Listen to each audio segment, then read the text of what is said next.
অনেকগুলো কি আর কি তোমার জেনারেশন বন্ধ হয়ে গেছে। এই আজকে আবার আদানিটাও বন্ধ হয়ে গেছে।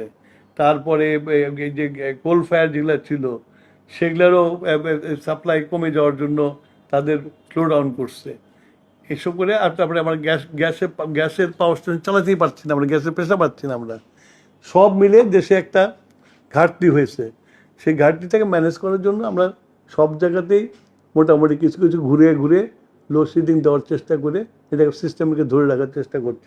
এখন অনেক জিনিস হয়েছে কি, এই লোডশেডিংয়ের মধ্যে আবার অনেক জিনিস হয়ে গেছে যে কোথাও একটা মেনটেন্যান্সের দরকার, বন্ধ করে দিচ্ছে, ওটাও লোডশেডিং হয়ে গেছে। কোথাও তোমার হয়তো তার ছিঁড়ে গেছে, সেটাকে ঠিক করতে 2 ঘন্টা টাইম লাগছে, ওটাও লোডশেডিং হয়ে গেছে।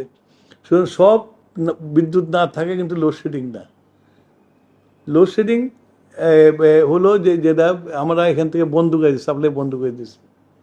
সেই জন্য আজকে বলে দিয়েছি যে যেগুলো নাকি মেনটেন্যান্সের জন্য যেগুলা লোডশেডিং মানে লাইন ডিসকানেক্ট করবে বলে দিবে আগে থেকে যে অমুক দিন আমাকে এটা মেনটেন করতে হবে, এই জন্য 2 ঘন্টা বিদ্যুৎ থাকবে না। সব পিপুল নো হবে।